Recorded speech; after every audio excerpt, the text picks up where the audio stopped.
తెలంగాణ రాష్ట్రం మొత్తంలో ఏ పార్టీ ఉందంటే పాజిక పొరగాన కానించి పండు ముసలోళ్ళ దాకా ఏం చెప్తారంటే కాంగ్రెస్ పార్టీ ఉందని చెప్తారు. వాస్తవానికి నిజంగా కూడా గదే కదా. కానీ ఈ పటాన్చెర్లనంట కాంగ్రెస్ పార్టీ లేదంట, పాడైపోను. ఎమ్మెల్యే మళ్ళీ Congress party, MLA Congress party, మళ్ళీ కాంగ్రెస్ పార్టీ లేదంటే అదెట్ట లెక్క అంటే మరి లేదంట. ఎట్టలేదంటే గతంలో అక్కడ ఉన్న ఎమ్మెల్యే అంటే బీఆర్ఎస్ పార్టీ గెలిచిందట. బీఆర్ఎస్ పార్టీలో గెలిచినాక మరి ఆయనకు అవసరం వచ్చిందా లేకపోతే కాంగ్రెస్ పార్టీలకు అవసరం వచ్చిందో తెలియదు. కానీ కాంగ్రెస్ పార్టీ కండవ కప్పుకోండు. ఆయననే మన గూడెం మైపాల్ రెడ్డి.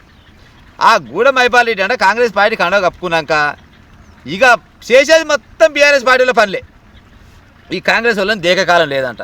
ఏమైనా సార్ మరి మా పార్టీ అంటే పార్టీ కానీ పని మాత్రం వాళ్ళదేనట. ఒక్క కాంగ్రెస్ లీడర్ని కూడా అక్కడ ఎదుగునిచ్చేది లేదంట. ఏమైనా మొత్తం పటేలే పెట్టుకుంటుండంట. పోలీస్ ఆఫీసర్లు ఉంటే వాళ్ళు పటేలే, ఈయన పటేలే. చివరికి వస్తారక ఎంత దారుణంగా ఉందంటే అక్కడ ముచ్చట రేవంత్ రెడ్డి గారి ఫోటో కూడా లేదంట. ఆ పార్టీ ఆఫీసులో రేవంత్ రెడ్డి ఫోటో కూడా లేదంట. ఇక సిగ్గిపోతుంది కాంగ్రెస్ వాళ్ళకి ఏమైనా చెప్పుకుంటే పాడైపోను మా పార్టీ అని ఈయన పేరు చెప్పుకుంటే. ఒక రాష్ట్ర ముఖ్యమంత్రి అధికార పార్టీ కాదు ఈయన కూడా. మరి కనీసం రేవంత్ రెడ్డి గారి ఫోటో కూడా ఆ పార్టీ ఆఫీసులో లేకుండా రాజకీయాన్ని నడిపిస్తుందంటే ఈయన ఓలనుకుంటారు. ఈయన అసలు భాగవతం.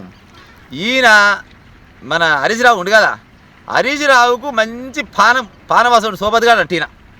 మరి నాకు తెలిసిపోయి హరీష్ రావు పంపించినేమో, నేను ఆడంగా పోతాను వీడంగా చూసుకోవాలని చెప్పిండేమో. కానీ ఉత్త కండువనే కాంగ్రెస్ కండువ, కానీ మొత్తం లోపల ఉంది. అదే ఊర్లో ఒక వెనకడికి ఒక అంటుందట, ఇట్లా కూర్చుందట రోగలు పట్టుకొని తొక్కును రేదిక్కడ నా తొక్కులాటంతక్కడ అని పాడబడుతుందట.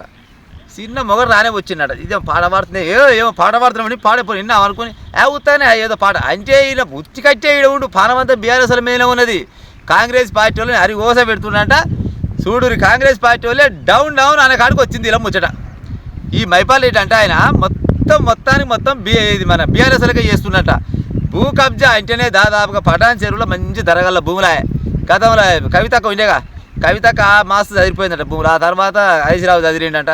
ఇక తర్వాత ఇక జర అధికారం లేదు కానీ జర నువ్వు చదకరా పిలా అంటే ఈయన పంపినట్టు ఆయన బినామంట. ఈయన అక్కడ ఉన్నోళ్ళు అనుకుంటారు మాకేమరక, కానీ అక్కడ ఉన్నోళ్ళు ఏమనుకుంటారు అంటే వీడు ఏమైనా కానీ బీఆర్ఎస్ పార్టీ వాళ్ళు పంపిన కోవట్ అంట. ఈయన అక్కడ ఉన్న బీసీ నాయకులు ఏ ఒక్కరైనా ఎదుగుదామంటే వాళ్ళకి ఎదిగే ఛాన్స్ ఇస్తలేడంట. ఇంతసేపటికి ఈయన సోపతిగాళ్ళు ఏ ముచ్చట చూసినా ఈయన సోపతిగాళ్ళు మొత్తం రాజకీయంగా కానీ పోలీస్ అధికారులు కానీ ఎవరు చూసినా కానీ మొత్తం రెడ్డిలు పిలుచుకుంటుందంట. మొత్తం ఆగం జగన్నాథం. అవునా? ఇప్పుడు రేవంత్ రెడ్డి గారు మీకు బలం లేక తీసుకురా, లేకపోతే ఈయనని, లేకపోతే ఆయనకి ఏమన్నా ఎక్కడితోటి వచ్చిందా మీ పార్టీలకు? కాంగ్రెస్ పార్టీకి వచ్చింది అంటే అర్థమైంది ఒక రాష్ట్ర ముఖ్యమంత్రి ఫోటో కనీసం ఊర్లలో పార్టీ ఆఫీసులన్నా పెట్టుకుంటారు.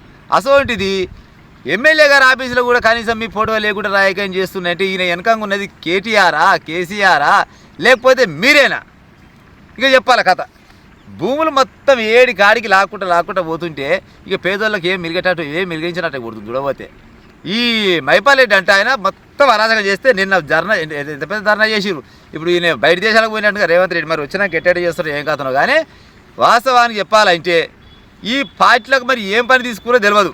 వీళ్ళు ఎంతసేపటికి వీళ్ళ అధికారం కోసమో లేకపోతే డబ్బులు సంపాదించుకోవడం కోసమా, సంపాదించుకునే దాచిపెట్టుకోవడం కోసమా ఏదో రకంగా వచ్చి కణవ కప్పురు. కానీ మొన్న ఏదో మీటింగ్లు అంట ఈ మైపాల్ రెడ్డి అంటే ఆయనకు కణి వేసినట. గిట్నే కణి వేయగా అడిగి చూసినట్ట, కణి వేసి పక్క వేసినట్టు. అంటే ఈయన పానం అంతా బీఆర్ఎస్లోనే ఉన్నది.